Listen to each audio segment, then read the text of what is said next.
புனித அன்னை தெரேசா உங்கள் எல்லோருக்குமே தெரியும். அன்னை தெரேசா அவர்கள் இறையன்பு பிறரன்பு தன்னுடைய வாழ்க்கையில் ஒரு நோக்கமாக கொண்டிருந்தார்.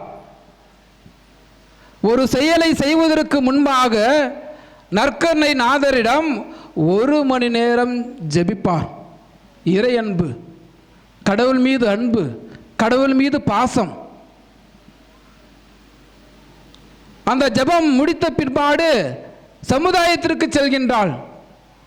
அந்த சமுதாயத்தில் சென்று நோயற்றவர்களையும் தொழு நோயாளிகளையும் ஒதுக்கப்பட்டவர்களையும் அரவணைக்கின்றாள். அவளுக்கு தேவையானதை செய்கின்றாள். தொழு நோயாளிகளை தன்னுடைய கரங்களால் முத்தமிட்டு தூய்மை செய்து அவர்களை அன்பு செய்கின்றாள். அதுதான் பிறர் அன்பு. இயேசுவில் பிரியமானவர்களே, சிந்தித்து பாருங்கள். என்னுடைய வாழ்க்கையில், என்னுடைய குடும்பத்தில் கடவுள் அன்பு பிறர் அன்பு இருக்கின்றதா?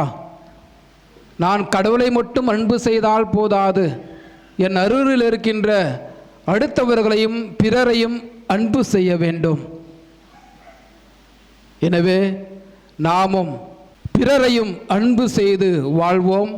கடவுள் உங்கள் ஒவ்வொரு குடும்பத்தையும் நிறைவாக ஆசீர்வதிப்பார்.